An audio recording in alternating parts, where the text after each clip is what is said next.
Name my guy. She said, you know what, you are stupid.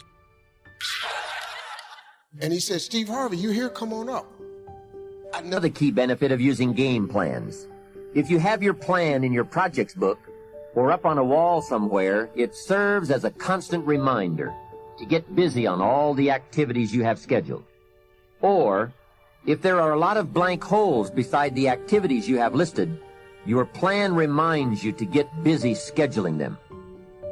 Now you might well ask, doesn't a calendar do the same thing? Not really.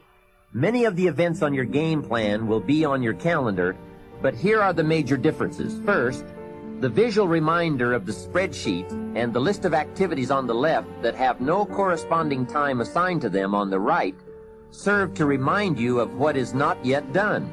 A calendar just won't give you that kind of information. And second, it is so important to take a look at 3 months, 6 months, 1 year at a time for highly effective planning. With a game plan, you can get a sense of the whole picture of the time frame and all of the important activities at one look. To effectively design something, you just have to have a picture of the whole finished project, complete, or as complete as possible. Game plans are both exciting and painful.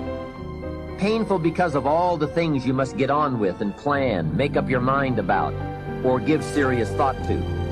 And painful because they illustrate how far behind you are sometimes. But they are also very exciting, both because they help you to foresee how your life, your business, and your family are going to unfold over the coming months, and because they can help you get the job done. It's like looking at the artist's rendering of the finished project. It brings all kinds of feelings to the surface as we see it all take shape and unfold. And it also gives you that incredible feeling of being in charge. You have your life in hand and in order and well designed. Remember how valuable a day is. It is part of your whole life enterprise. A day is like a piece of the mosaic of your life. Fashion it wisely to the best of your genius. For as someone once said, at midnight, the winged messengers come and gather up all these pieces and take them off to wherever the mosaic is kept. And surely on occasion one messenger says to another, wait till you see this one. A well-fashioned day with a beginning and an end, a purpose and a content, a color and a character, a feel and a texture. This well-fashioned day takes its place among the many and becomes a valuable memory and treasure. An equity of experience and spirit and life. And remember, the genius to do all this lies within you. Never forget that. Some people say, if I was as smart as you are, make sure you make the correction in thinking to say, if I had developed as much of my smart as you have. That's it. We're all smart enough. We just have to develop that smart into a plan. There's some things in life you don't need no degree for, you don't need no money for it, you don't need no support for it. There's something in life you just gonna get through when you tell yourself, I'm gonna get through this. Regardless of what happens to you in life, regardless of the adversity, regardless of the opposition, regardless of the trial and tribulation, nothing can stop you. The only thing that can stop you is you. No situation, no circumstance, no piece of adversity can define your life. Never let a circumstance define you. And I'm not retreating. I'm not running. I don't care what they say on paper. I don't care if you say we outnumbered. We live by this and we die by this. We don't retreat.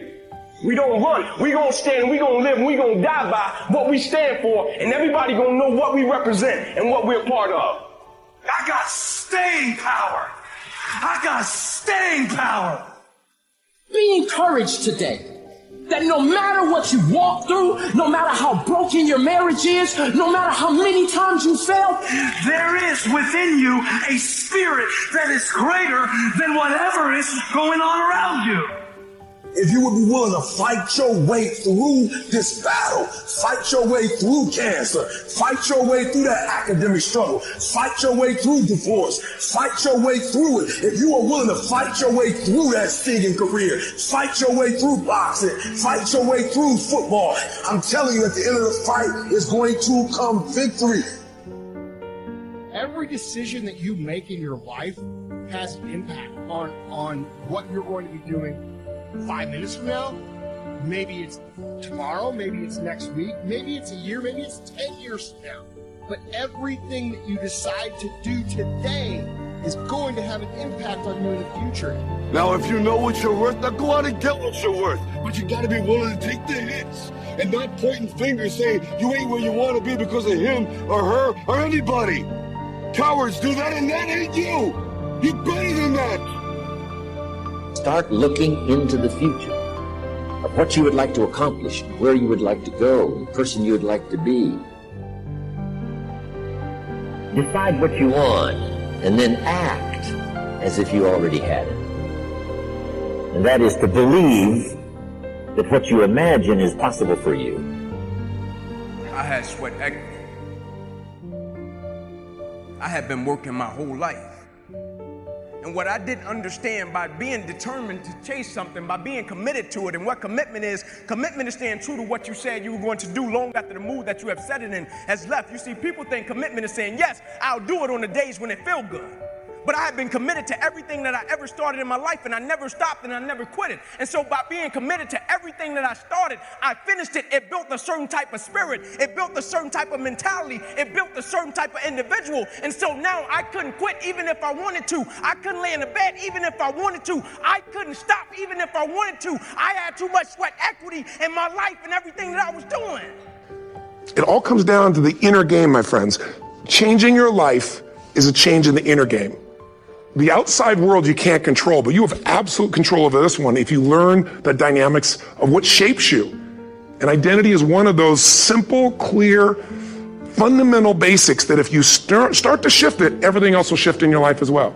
Some people, by the way, have to have more than enough money to do what they want, when they want, where they want, with whomever they want, contribute the way they want. And if that's their must, they find a way. I know that sounds overly simplistic, but it's true. Faith is the substance of things hoped for and the evidence of things not seen. Why is faith so important?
Because it's the substance of things hoped for.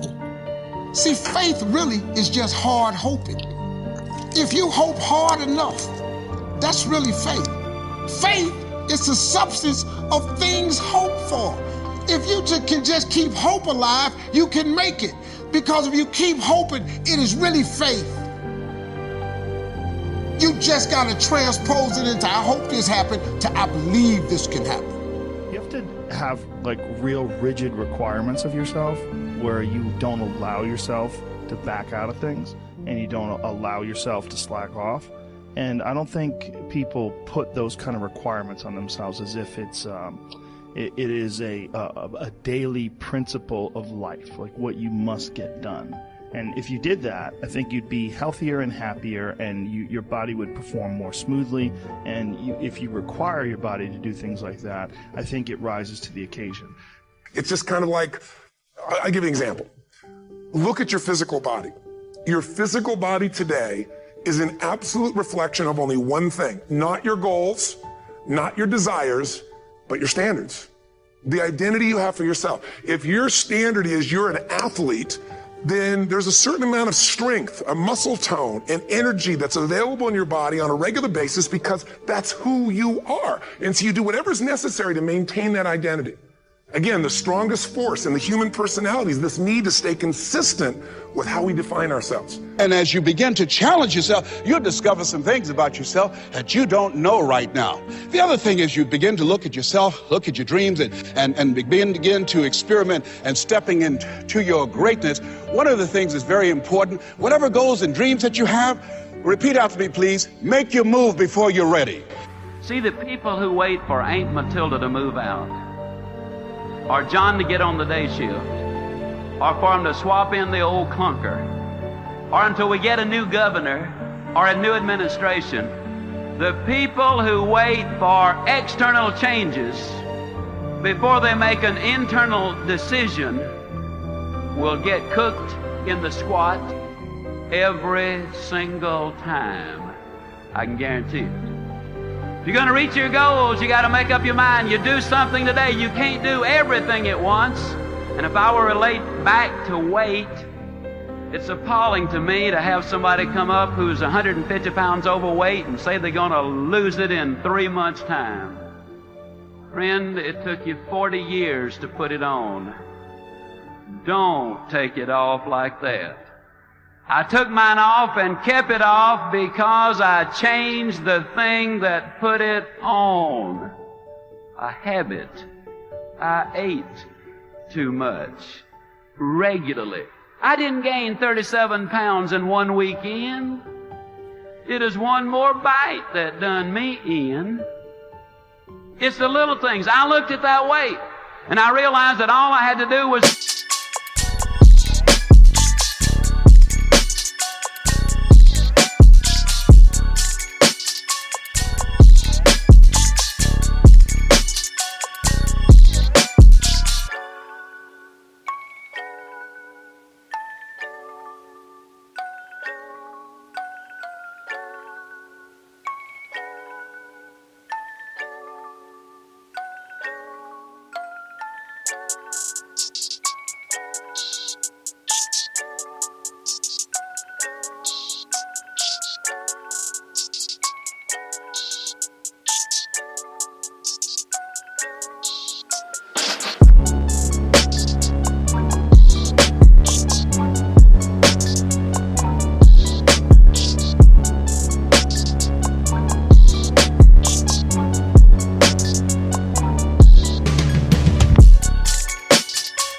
lose 1 9/10 ounces a day. And if I lose 1 9/10 ounces a day, then yes, I'm going to lose that weight. And ladies and gentlemen, to the ounce and to the day. 10 months, I had lost exactly 37 pounds. I had set the goal and I'd reached it.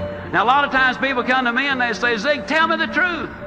I'm always amused that people that say, tell me the truth, they're implying, I guess, that have been lying up until then. Tell me the truth now, Zig. How did you feel about getting up in the morning and going out there and doing that running? How'd you feel about it? I'm going to tell you the truth. I hated it. Man, that alarm clock could sound off, you know, and I'd lay there for a minute and I'd think to myself, Ziegler, what's a 46-year-old fat boy like you doing getting up running all over the neighborhood? Your buddies are sound asleep. What are you trying to prove? And then I'd look down at that 41-inch waistline and I would say, Ziegler, do you want to look like you or do you want to look like the guy in the jockey shorts? Well, I didn't want to look like me.